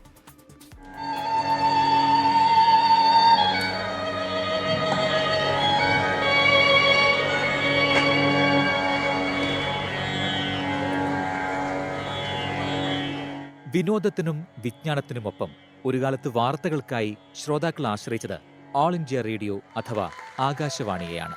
ആകാശവാണിക്ക് ഇന്ന് 90ന്റെ ചെറുപ്പം.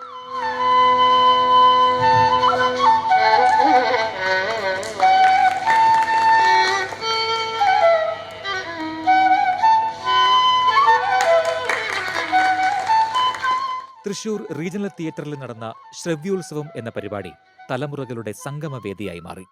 പുതിയ ട്രെൻഡുകൾക്കനുസരിച്ച് എന്തെങ്കിലുമൊക്കെ അനാവശ്യമായിട്ട് ചെയ്യാമെന്നോ അങ്ങനെയൊന്നും നോക്കാതെ ആ പഴയ ചിട്ടയോടുകൂടി എന്താണ് നമ്മൾ കാലത്തിന് അതീതമായിട്ട് നമ്മൾ ക്ലാസിക്കലായിട്ടുള്ള പാട്ടുകളുണ്ടെന്ന് പറയുന്നത് പോലെ തന്നെ ആ കാലത്തിനൊപ്പം സഞ്ചരിക്കുമ്പോൾ പോലും അതിൻ്റെ ആ ഒരു ക്ലാസിക്കൽ ഫീലിംഗ് നഷ്ടപ്പെടുത്താതെ ഇപ്പോഴും കൊണ്ടുപോകുന്ന ഒന്നാണ് ആകാശവാണി. ജില്ലാ കളക്ടർ ശിഖ സുരേന്ദ്രൻ പരിപാടി ഉദ്ഘാടനം ചെയ്തു. 24 chief editor R Sreekandan Nair തന്റെ ആകാശവാണി കാലത്തെ ഓർമ്മകൾ പങ്കുവെക്കാനെത്തി. നിങ്ങൾക്കറിയാമെന്നറിയില്ല, മലയാള ടെലിവിഷൻ ചാനലുകളിലെ എല്ലാ അവതാരകരെ കൊണ്ടും മുണ്ടുടിപ്പിക്കാൻ കഴിഞ്ഞെങ്കിൽ അത് ആകാശവാണിയുടെ വിജയമാണ്. ഇനി ഒരാളും ബാക്കിയില്ല. ഞാനിപ്പോഴും പറയുന്നു, നമ്മൾ റേഡിയോ എന്ന് പറയുന്ന ഒരു മാധ്യമത്തിന് വലിയ കരുത്തുണ്ട് എന്ന് വിശ്വസിക്കുന്ന ഒരു പ്രക്ഷേപകനാണ് ഞാൻ. അപ്പൊ ഞാനിപ്പോഴും ഈ ആകാശവാണിയിലും ദൂരദർശനിലും ഒരു തിരിച്ചുവരവിന് ഒരുങ്ങുന്നൊരു സാഹചര്യം ഉണ്ടായാൽ, അവിടെ എന്തെങ്കിലും സേവനം അനുഷ്ഠിക്കാനുള്ള അവസരം ഉണ്ടായാൽ ഞാനിപ്പോഴും കൈവിടത്തില്ല. ആകാശവാണിയുടെ വളർച്ചയിൽ നിർണായക പങ്കുവഹിച്ച മുൻ deputy director general K A Muraleedharan, D Pradeep Kumar, S Narayanan Namboothiri, P R Vipinkumar, G K Geetha, M D Rajendran, K R Charlie തുടങ്ങി പ്രമുഖർ പങ്കെടുത്തു.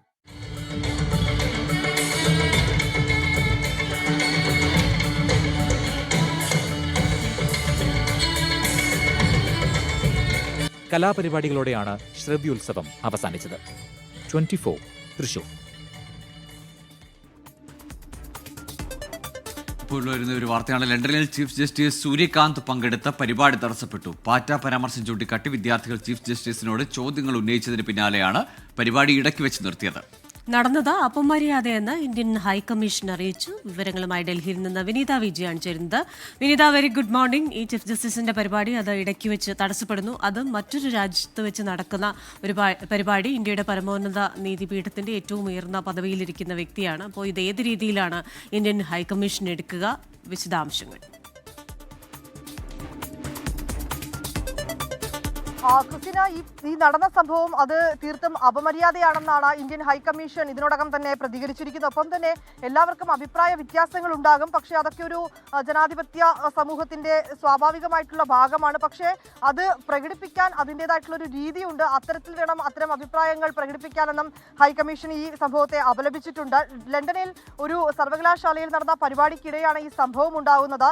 ചീഫ് ജസ്റ്റിസിന്റെ പരിപാടിയായിരുന്നു അവിടെ നടന്നിട്ടുണ്ടായിരുന്നത്. അതിൽ ആർട്ടിഫിഷ്യൽ ഇന്റലിജൻസും ഒപ്പം തന്നെ അന്താരാഷ്ട്ര നിയമവും എന്ന വിഷയത്തിൽ അദ്ദേഹം സംസാരിക്കുകയായിരുന്നു. ഈ വിഷയത്തിൽ അദ്ദേഹം സംസാരിച്ചതിന് ശേഷം ഒരു ചോദ്യോത്തര വേളയിലേക്കാണ് കടന്നിട്ടുണ്ടായിരുന്നത്. ആ പരിപാടിയിൽ പങ്കെടുത്ത നിരവധി പേർ ഈ വിഷയവുമായി ബന്ധപ്പെട്ടുകൊണ്ടുള്ള ചില ചോദ്യങ്ങൾ ഉന്നയിച്ചു. അതിനിടയിലാണ് ഈ പാറ്റ പരാമർശവുമായി ഒരു ചോദ്യം വന്നത്. അപ്പോൾ തന്നെ ഈ കോർഡിനേറ്റർ അവിടെ ഇടപെടുകയും നമ്മുടെ വിഷയം അതുമായി ബന്ധപ്പെട്ടതല്ല എന്നും ഈ ഇന്റലിജൻസ് ആർട്ടിഫിഷ്യലുമായി ബന്ധപ്പെട്ടുകൊണ്ടുള്ള ചോദ്യങ്ങൾ ഉന്നയിക്കണമെന്നും ആവശ്യപ്പെട്ടു. പക്ഷേ പിന്നാലെ ചിലർ ആ വിഷയത്തിൽ തന്നെ ഊന്നൽ നൽകുകയും അതുമായി ബന്ധപ്പെട്ടുകൊണ്ടുള്ള പരാമർശങ്ങൾ നടത്തുകയും ചെയ്തു. തുടർന്നാണ് ചീഫ് ജസ്റ്റിസിന്റെ പരിപാടി ഇടയ്ക്ക് വെച്ച് നിർത്തിവെച്ചത്. നടന്നത് അപമര്യാദയായിട്ടുള്ള സംഭവമാണെന്ന് തന്നെയാണ് ഹൈക്കമ്മീഷൻ പറഞ്ഞിരിക്കുന്നത്. ഈ മാസം 4-നാണ് ഈ ഒരു സംഭവം ഉണ്ടായത്. ഇതുമായി ബന്ധപ്പെട്ടുകൊണ്ടുള്ള വീഡിയോ ഇതിനോടകം തന്നെ ഈ CJPയുടെ പ്രവർത്തകരൊക്കെ അത് ഷെയർ ചെയ്യുന്നുമുണ്ട് സോഷ്യൽ മീഡിയയിൽ. ക്രിസ്റ്റീന, ശരി. വിനീത വിജയാണ് ഡൽഹിയിൽ നിന്ന് വിവരങ്ങളുമായി ചേർന്നത്. ഇന്ത്യയിൽ മാത്രമല്ല, ലണ്ടനിലുമുണ്ട്, UK-യിലുമുണ്ട് CJP അല്ലെങ്കിൽ പാറ്റകൾ എന്നത് ചീഫ് ജസ്റ്റിസ് നേരിട്ട് തന്നെ അറിയേണ്ടി വരുന്ന സാഹചര്യം. ലോക പരിസ്ഥിതി ദിനത്തോടനുബന്ധിച്ച് പീപ്പിൾസ് ഫൗണ്ടേഷൻ തൃപ്രയാർ സംഘടിപ്പിച്ച വൃക്ഷത്തൈ നടൽ സിനിമാ സംവിധായകൻ KB മധു ഉദ്ഘാടനം ചെയ്തു. പ്രകൃതി സംരക്ഷണം ഓരോ വ്യക്തിയുടെയും സാമൂഹിക ഉത്തരവാദിത്തമാണെന്ന് KB മധു പറഞ്ഞു. People foundation chairman Saleesh Thandassery പരിസ്ഥിതി ദിന പ്രതിജ്ഞ ചൊല്ലിക്കൊടുത്തു. അനിൽ പുളിക്കൻ അധ്യക്ഷനായിരുന്നു. പരിസ്ഥിതി സംരക്ഷണ സന്ദേശം ജനങ്ങളിലെത്തിക്കുന്നതിന്റെ ഭാഗമായി വിവിധയിടങ്ങളിൽ വൃക്ഷത്തൈകൾ നട്ടുപിടിപ്പിച്ചു. എല്ലാ മലയാളികളുടെ ഒരു സ്വഭാവം എന്ന് പറഞ്ഞു കഴിഞ്ഞാൽ വീട്ടിൽ എങ്ങനെ ഒരു 10 മരം വയ്ക്കും.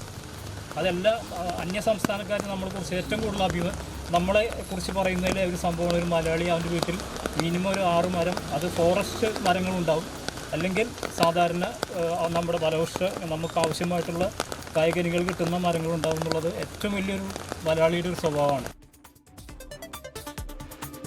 ഇനി കായിക വാർത്തകളാണ്.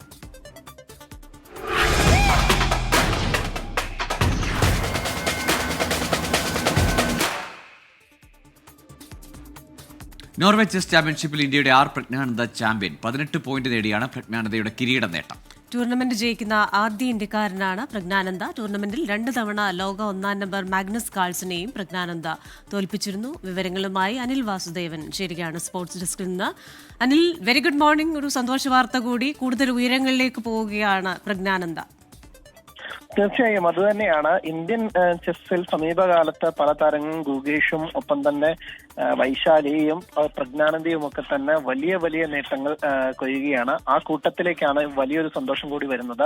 നോർവേ ചെസ് എന്ന് പറയുന്നത് ഈ കലണ്ടർ ഇയറിലെ ഏറ്റവും പ്രധാനപ്പെട്ട ടൂർണമെന്റ് ആണ്. അല്ലെങ്കിൽ ചെസ് ലോകത്ത് തന്നെ ഏറ്റവും പ്രസ്റ്റീജിയസ് ടൂർണമെന്റുകളിലാണ്. അത് നേടിയിരിക്കുകയാണ് ആർ പ്രജ്ഞാനന്ദ.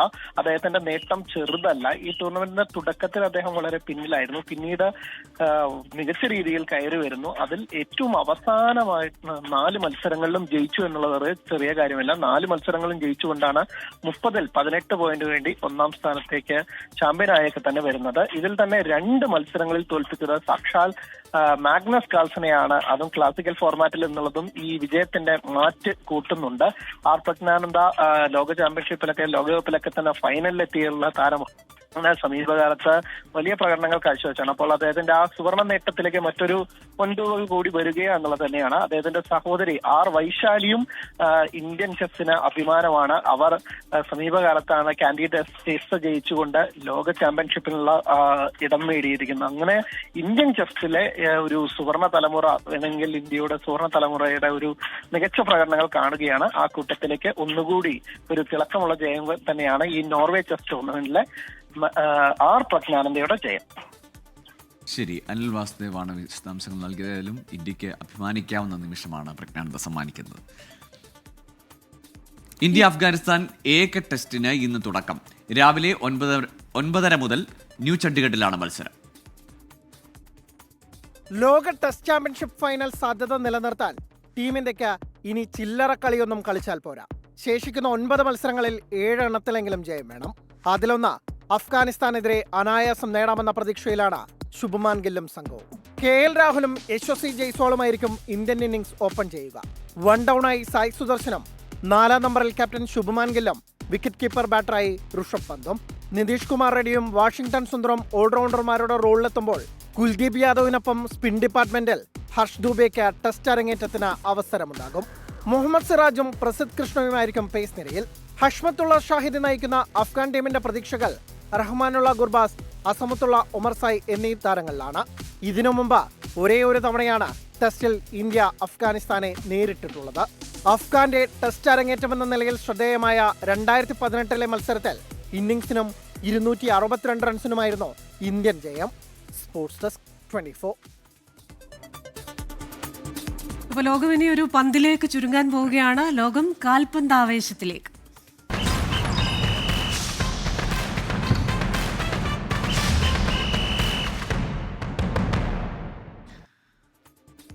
ലോകകപ്പ് സന്നാഹ മത്സരങ്ങൾക്കായി അർജന്റീനയും ബ്രസീലും കളത്തിലേക്ക്. ബ്രസീൽ ഇന്ത്യൻ സമയം നാളെ പുലർച്ചെ 3:30 ഈജിപ്തിനെയും അർജന്റീന പുലർച്ചെ 5:30 ഹോണ്ട്രാസിനെയും നേരിടും.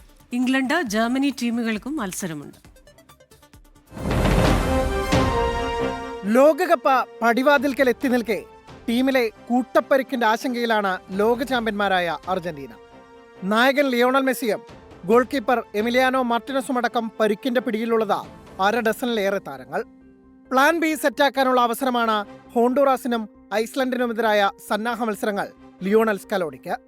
മുൻകരുതലിന്റെ ഭാഗമായി Lionel Messi, Julian Alvarez, Cuti Romero, Nahuel Molina, Gonzalo Montiel എന്നിവർ ഹോണ്ടുറാസിനെതിരെ കളിക്കില്ല. എങ്കിലും Lautaro Martinez, Enzo Fernandez, Alexis Mac Allister, Rodrigo De Paul, Nicolas Otamendi, Lisandro Martinez എന്നിവരടങ്ങിയ ടീം ഹോണ്ടുറാസിനെ മികച്ച മാർജിനിൽ തോൽപ്പിക്കുമെന്ന് കരുതാം. മുഹമ്മദ് സലായുടെ ഈജിപ്താണ് ബ്രസീലിന്റെ 2-ാം സന്നാഹ മത്സരത്തിലെ എതിരാളികൾ. പാനമയെ ഗോൾമഴയിൽ മുക്കിയ ബ്രസീൽ ഈജിപ്തിനെയും മലർത്തിയടിക്കുമെന്ന് കരുതാം. സൂപ്പർ താരം നെയ്മാർ ജൂനിയർ പരുക്കുമൂലമില്ലെങ്കിലും Vinicius junior, Raphinha, Matheus Cunha, Lucas Paqueta എന്നിവരടങ്ങിയ കാനറികൾ കരുത്തരാണ്. യൂറോപ്യൻ വമ്പന്മാരായ ഇംഗ്ലണ്ട്, ജർമ്മനി ടീമുകൾക്കും സന്നാഹ മത്സരങ്ങളുണ്ട്. ജർമ്മനി രാത്രി 12-ന് നടക്കുന്ന കളികൾ അമേരിക്കയെ നേരിടുമ്പോൾ 1:30 നടക്കുന്ന മത്സരത്തിൽ ന്യൂസിലാൻഡാണ് ഇംഗ്ലണ്ടിന്റെ എതിരാളികൾ. Sports desk 24. ലോകകപ്പ് ഫുട്ബോളിനെ വരവേൽക്കാനൊരുങ്ങുകയാണ് ആരാധകർ. പ്രിയപ്പെട്ട താരങ്ങളുടെ പോസ്റ്ററുകളും കട്ടൌട്ടുകളും നാടാകെ നിറയുന്ന കാലമാണ് വരാനിരിക്കുന്നത്. ഇതിനിടെ ബെഡ്റൂം തന്നെ പോർച്ചുഗൽ ടീമിന് വേണ്ടി അടിമുടി മാറ്റിയിരിക്കുകയാണ്. ആലപ്പുഴ ചെങ്ങന്നൂരിലെ റോഷൻ. കാണാം റോഷന്റെ പോർച്ചുഗൽ ബെഡ്റൂം.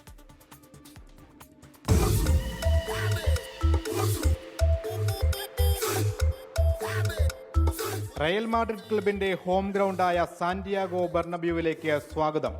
റോഷന്റെ പോർച്ചുഗലിലേക്കുള്ള സ്വാഗത വാചകം ഇതാണ്: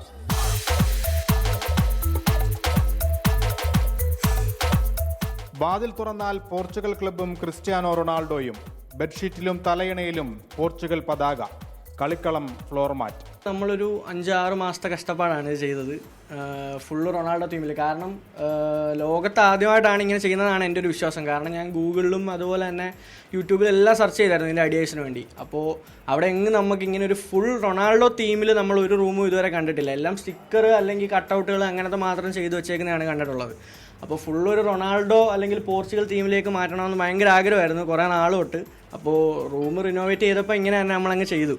ഹരിപ്പാട് തൃക്കുന്നപ്പുഴ സ്വദേശിയും സോഷ്യൽ മീഡിയ ഇൻഫ്ലുവൻസറുമായ റോഷന പോർച്ചുഗലും റൊണാൾഡോയും ഹൃദയരക്തമാണ്. അങ്ങനെയാണ് ബെഡ്റൂമിൽ മിനി പോർച്ചുഗൽ പിറന്നത്. ആരാധകർ ടീമുകൾക്ക് വേണ്ടി പല രീതികൾ അവലംബിക്കാറുണ്ടെങ്കിലും ബെഡ്റൂം മേക്ക് ഓവർ ഇത് ആദ്യം. 24 ആലപ്പുഴ. ഇപ്പോൾ വരുന്നൊരു വാർത്തയിലേക്കാണ്. പൂനെയിൽ ഗ്യാസ് സിലിണ്ടർ പൊട്ടിത്തെറിച്ച് 3 മരണം. സിലിണ്ടർ മാറ്റുന്നതിനിടെയാണ് സ്ഫോടനമുണ്ടായത്. അപകടത്തിൽ നിന്ന് 5 വയസ്സുകാരി അത്ഭുതകരമായി രക്ഷപ്പെട്ടു. ശ്രീനാഥ് ചന്ദ്രൻ ചേരുന്നുണ്ട് വിവരങ്ങളുമായി. ശ്രീനാഥ്, ആരൊക്കെയാണ് ഈ അപകടത്തിൽപ്പെട്ടത്? ഒരു കുടുംബത്തിലെ 3 പേരാണ് ഇപ്പോൾ ഈ സിലിണ്ടർ പൊട്ടിത്തെറിച്ചുള്ള അപകടത്തിൽ മരിച്ചിരിക്കുന്നത്. പാണ്ഡുരംഗ് 35 വയസ്സ്, അദ്ദേഹത്തിന്റെ മാതാവും പിതാവുമാണ് ഈ അപകടത്തിൽ മരിച്ചിരിക്കുന്നത്. സിലിണ്ടർ മാറ്റുന്നതിനിടെ പെട്ടെന്ന് പൊട്ടിത്തെറി ഉണ്ടായി എന്നതാണ് മനസ്സിലാക്കുന്നത്. സിലിണ്ടർ മാറ്റുന്നതിനിടെ പുതിയ സിലിണ്ടറിൽ നിന്ന് വാതകം ചോർന്നു, പിന്നാലെ പൊട്ടിത്തെറി ഉണ്ടായി എന്നതാണ് ഫയർഫോഴ്സിന്റെ ഭാഗത്തുനിന്ന് പ്രാഥമികമായി ഇതുമായി ബന്ധപ്പെട്ട വിവരം നമുക്ക് ലഭിക്കുന്നത്. മാത്രമല്ല, പാണ്ഡുരംഗിന്റെ മകളും ഭാര്യയും ഈ സമയത്ത് വീട്ടിലുണ്ടായിരുന്നു. പക്ഷേ ഭാര്യ ഈ പൊട്ടിത്തെറി ഉണ്ടായ ആ ഭാഗത്തായിരുന്നില്ല ഉള്ളത്. അതുകൊണ്ട് അവർക്ക് വലിയ പരിക്കൊന്നും ഈ അപകടത്തിൽ പറ്റിയില്ല. പക്ഷെ വീട്ടിൽ പെട്ടെന്ന് തീപിടുത്തമുണ്ടായി. പെൺകുട്ടി വീടിന് പുറത്തേക്ക് ചാടി എന്നതാണ് മനസ്സിലാക്കുന്നത്.